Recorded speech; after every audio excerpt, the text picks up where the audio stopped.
महेश्वर नायक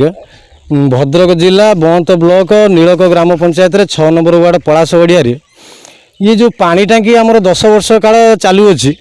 सी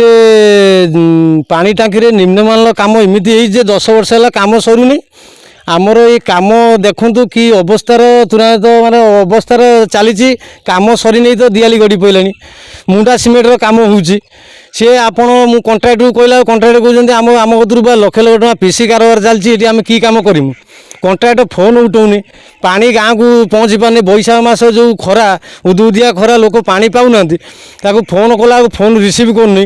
आहाकार कर पानी टांकी कोटी कोटी टका खर्च होची ये जनसाधारण जो कलबल होती ये कौन कई प्रशासन देखा होनी ये कम चलुची किंतु जेई ना देखा ना जेई आसनी दिने की ये लोकाल लोक नहीं कम करी पीसी पीसी कारोबार करी सब खाई खुआई ये सब चुरमार कर अवस्था देखूँ पानी टांकीर कम तुरंत लास्ट होगा देखु कि अवस्था है गड़ी पड़े दियाली आम चाहूँ जमी आमर पानी टांकी पलाशगड़िया ग्राम ठीक भाव में तैयारी हो लोक पानी पातु ये सरकार को नवेदन न ये हूँ इलेक्शन बेलू वर्जन कर भोट।